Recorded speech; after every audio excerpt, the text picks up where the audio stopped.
عمران نیازی نے دن رات الزامات لگائے، آج تک کچھ ثابت نہیں کر پائے۔ شہباز شریف کہتے ہیں نیب اور ایف آئی اے میں اربوں کھربوں کے الزامات لگے، انہیں ان کے بھائی، بچوں اور پارٹی رہنماؤں کو جیلوں میں ڈالا، کوئی جرم ثابت نہیں ہوا، انہیں اور ملک کو دنیا میں بدنام کیا گیا، لندن تک گئے۔ حقائق سامنے آنے پر حکومتی صفوں میں کوہرام مچا ہے۔ پریس کانفرنس میں وزیر اعظم اور وزراء کے بیانات بھی چلائے گئے۔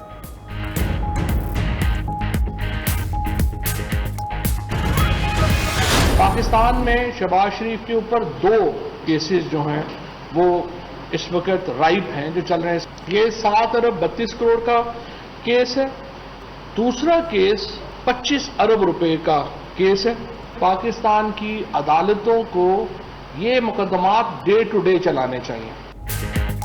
وفاقی وزیر اطلاعات کا عدالتوں کو شریف خاندان کے مقدمات کی روزانہ سماعت کا مشورہ۔ فواد چودھری کہتے ہیں اپوزیشن لیڈر شہباز شریف کے خلاف 2 مقدمات پاکستان میں ہیں، ایک میں 7 ارب 29 کروڑ اور دوسرے میں 25 ارب کے الزامات ہیں۔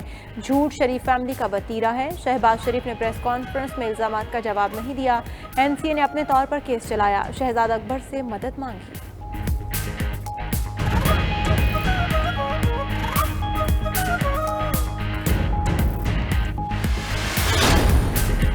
عمران خان ذہنی مریض بن چکا، نیب اور ایف آئی اے کو بلا کر کہا جاتا ہے نون لیگ کے خلاف مقدمات بناؤ۔ مریم نواز کا کہنا ہے کہ جھوٹے مقدمات چلانے کے لیے ملک کے اربوں روپے لٹا دیے گئے، ان سے تحفوں کا پوچھیں تو کہتے ہیں نہیں بتا سکتے۔ چیئرمین نیب کی توسیع کا معاملہ آئین کے تحت چاہتے ہیں۔ مریم نواز نے شہباز شریف کے گھٹنوں کو ہاتھ لگایا اور کہا برطانوی عدالت کے فیصلے پر انٹرنیشنل صادق اور امین ہو گئے۔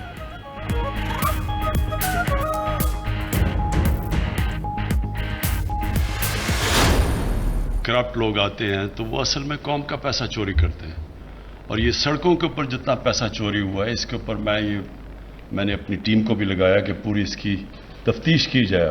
میں نے ایف آئی اے کو یہ پورا مینڈیٹ دیا ہوا ہے کہ اس کی پوری اب تفتیش کریں، قوم کے سامنے لے کے آئیں کون ذمہ دار ہے کہ یہ کس نے اتنا زیادہ پیسہ بنایا ہے۔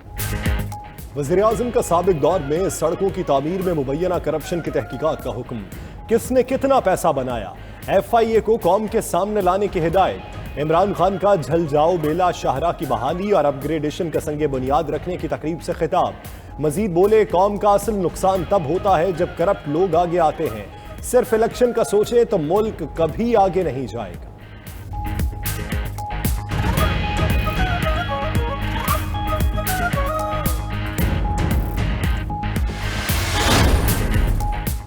پاکستان کے مشکل معاشی حالات، سعودی عرب پھر نبھائے گا ساتھ۔ وزیر خزانہ شوکت ترین کہتے ہیں سعودی عرب مؤخر ادائیگیوں پر پاکستان کو تیل دے گا، معاہدہ تکمیل کے قریب ہے، 2 سے 3 روز میں تفصیلات سامنے آ جائیں گی۔ عالمی سطح پر خام تیل کی قیمتوں میں اضافے کے بعد پاکستان نے سعودی عرب سے درخواست کی ہے۔ مزید کہا معیشت میں گروتھ ہو رہی ہے، گھبرانے کی کوئی بات نہیں۔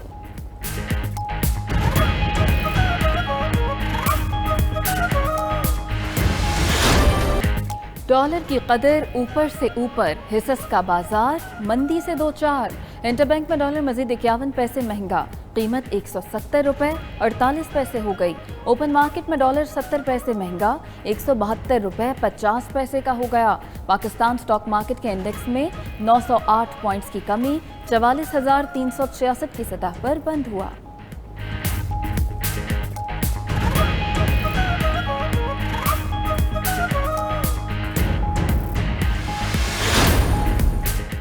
افغان جنگ کے خاتمے کا معاملہ پینٹاگن حکام سینٹ کمیٹی میں دوسرے روز بھی پیش۔ وزیر دفاع لائیڈ آسٹن نے کہا افغانستان سے شہریوں کا انخلاء امریکی تاریخ کا سب سے بڑا آپریشن تھا، افغانستان میں مزید قیام کرتے تو امریکی شہریوں کے لیے خطرات بڑھ جاتے، بگرام ایئر بیس پر رہنا افغانستان میں جنگی میدان میں رہنے جیسا تھا۔ افغان آرمی کے خاتمے نے پینٹاگن حکام کو حیران کر دیا۔